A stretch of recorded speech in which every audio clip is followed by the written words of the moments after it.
जो रहीम उत्तम प्रकृति का कर सकत कुसंग, और चंदन विष व्यापत नहीं लिपटे रहत भुजंग। साथियों नमस्कार, मैं आर.एस. खरे अपने चैनल मात पित्त ज्योतिष ज्ञान के माध्यम से आप सभी दर्शकों का हार्दिक अभिनंदन स्वागत करता हूं। आज हम मेष राशि वाले जातकों के लिए राहु के राशि परिवर्तन की चर्चा करेंगे। राहु 30 अक्टूबर 2023 को मेष राशि को छोड़कर मीन राशि में ट्रांजिट करने जा रहे हैं, गोचर करने जा रहे हैं। इनके इस ट्रांजिट से मेष राशि वाले जातकों को क्या क्या लाभ देखने को मिलेगा, इनके जीवन का आगे का समय कैसा रहेगा, क्योंकि मेष राशि वाले जातक लगभग 16-17 माह से राहु के इस गोचर से कई तरह से पीड़ित थे और राहु ने मेष राशि में 12 अप्रैल 2022 को ट्रांजिट किया था और 12 अप्रैल 2022 से राहु मेष राशि में गोचर करते चले जा रहे हैं। 22 अप्रैल 2023 को गुरु भी ट्रांजिट कर गए थे मेष राशि में और यहाँ गुरु के ट्रांजिट करते ही गुरु चंडाल दोष राहु के युति के साथ में बन गया था। राहु दैत्यों के सेनापति हैं, महाबली हैं, क्रूर पापी ग्रह हैं और जहाँ भी ये बैठते हैं अधिकांशतः उस भावों से अशुभ फल देते हैं। इनकी दृष्टियाँ भी अशुभ फलदायक होती हैं। और राहु के बारे में आप लोग अच्छी तरह से जानते हैं कि राहु जब सूर्य के पास में पहुंच जाते हैं तो ये सूर्य ग्रहण योग लगा देते हैं। वास्तव में राहु क्या एक छाया ग्रह है, जहाँ बैठते हैं वहाँ अपना शैडो, अपना प्रभाव दिखाना शुरू कर देते हैं। जिस ग्रह के साथ बैठेंगे उस ग्रह के प्रभाव में कमी करना और अपना प्रभाव दिखाना शुरू कर देते हैं और उनके इसी प्रभाव से जातक परेशान होते रहते हैं। सूर्य के साथ में सूर्य ग्रहण योग लगाते हैं, चंद्रमा के साथ में बैठ जाएं तो चंद्र ग्रहण योग बना देते हैं, मंगल के साथ में बैठेंगे तो अंगारक दोष बन जाता है, बुध के साथ में बैठने पर जड़त्व दोष बन जाता है। और जैसा कि अभी वर्तमान में राहु गुरुदेव के साथ में मेष राशि में बैठे हैं तो गुरु चांडाल दोष बना हुआ है। शुक्र एकमात्र ग्रह हैं जो इनके मित्र भी हैं। जब शुक्र के साथ में युति करते हैं या दृष्टिपात करते हैं तो ये जातक को वैभवशाली बना देते हैं, संसारिक सुख दे देते हैं, भौतिक सुखों में वृद्धि करते हैं और कई बार इतनी वृद्धि कर देते हैं कि वो जातक जो है घमंडी हो जाता है, घमंड आ जाता है, क्रोध आ जाता है, एग्रेशन आ जाता है।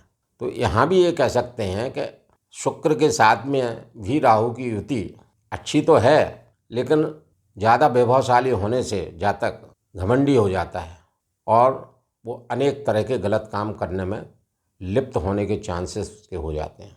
शनि के साथ में राहु बैठते हैं तो श्रापित दोष बना देते हैं। इन सब दोषों से जातक को नाना तरह के अनेक तरह के कष्ट उठाना पड़ते हैं, इसीलिए इनको बाहुबली भी कहा गया है। ये महाबली हैं, क्रूर ग्रह मेष राशि में विराजित हैं तो मेष राशि वाले जातकों की मानसिक स्थिति काफ़ी खराब रही होगी। उनने जो भी कार्य किए होंगे, विपरीत कार्य किए होंगे, उनके कार्य अच्छे नहीं रहे होंगे, उनके कार्यों की सोच अच्छी नहीं रही होगी, उनकी सकारात्मक सोच में कमी आई होगी, नेगेटिव थॉट्स ज़्यादा आए होंगे जिससे उनके कार्य नहीं बने होंगे। जिनके लिए भी अच्छा सोचा होगा उनके लिए बुरे बने होंगे और डिप्रेशन रहा होगा, अनिद्रा के शिकार हुए होंगे।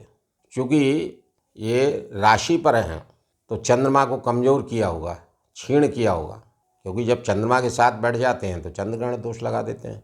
तो कुल मिला के मेष राशि वाले जातकों की स्थिति काफ़ी खराब रही होगी, शारीरिक रूप से भी अस्वस्थ रहे होंगे और सोचने की क्षमता कम रही होगी, पॉजिटिविटी कम रही होगी और इन्हीं सब चीज़ों के दुष्प्रभाव से कई बार ये नशे के आदि भी कई लोग बन गए होंगे, क्योंकि जो आत्मबल की कमी आ गई होगी।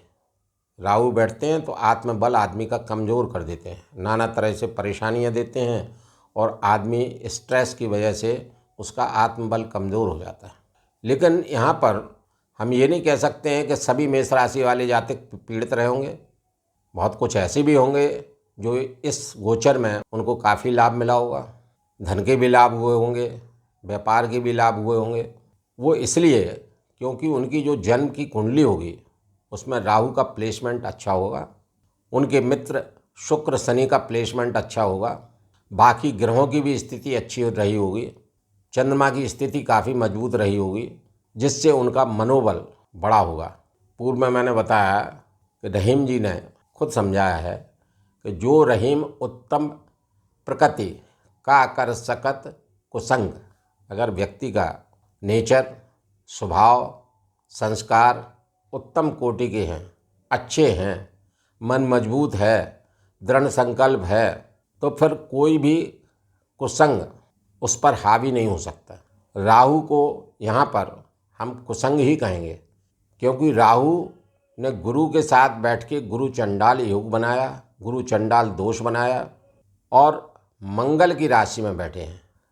मेष जो है मंगल की राशि है और मंगल अग्नि तत्व हैं, राहु वायु तत्वीय ग्रह हैं। तो अग्नि का वायु से मिलना, जुड़ना, माने आग को भड़काने जैसा काम किया होगा। आगजनी के कार्य बहुत हुए होंगे इस गोचर में, दुर्घटनाएं हुई होंगी। कुल मिला के परेशानियां ही परेशानियां इस राहु और गुरु की युति में मेष राशि वाले जातकों को देखने को मिली होंगी। राहु पंचम दृष्टि से आपकी संतान को देख रहे हैं, तो संतान की शिक्षा में अवरोध हुआ होगा, संतान अस्वस्थ रही होगी, जिससे पढ़ाई करने में परेशानी हुई होगी, शिक्षा प्रतियोगिता में असफलता अधिक देखने को मिली होगी।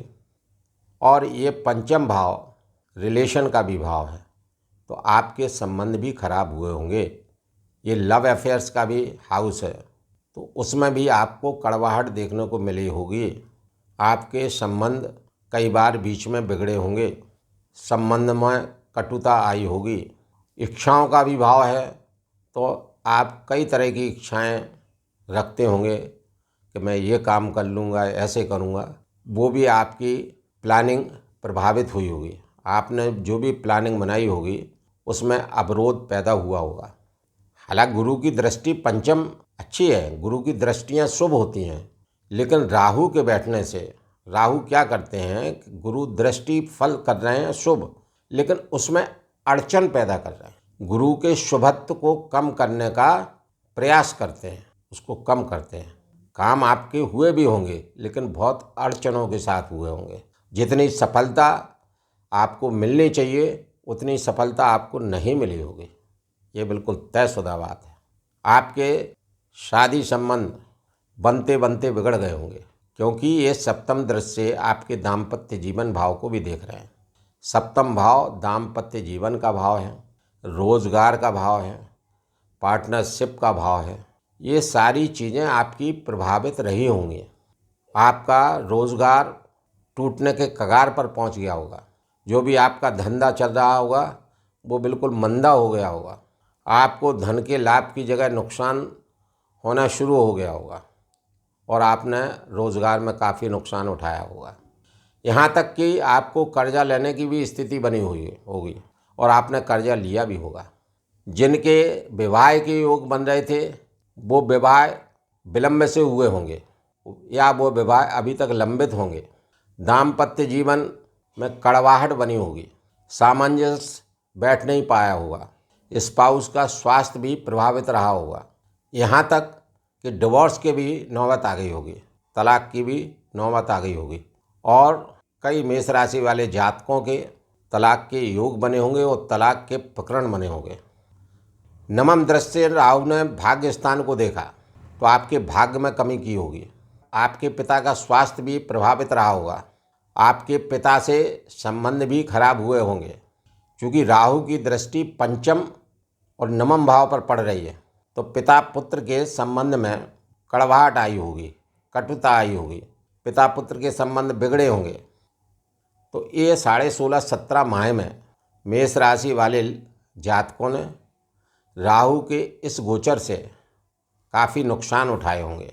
लेकिन 30 अक्टूबर 2023 को राहु मेष राशि से गुरु को छोड़कर द्वादश भाव गुरु के घर मीन राशि में गोचर कर जाएंगे, तब आपको काफ़ी शुभ फल मिलना शुरू हो जाएंगे, क्योंकि गुरु की दृष्टियाँ काफ़ी शुभ फलदायक हो जाएंगी।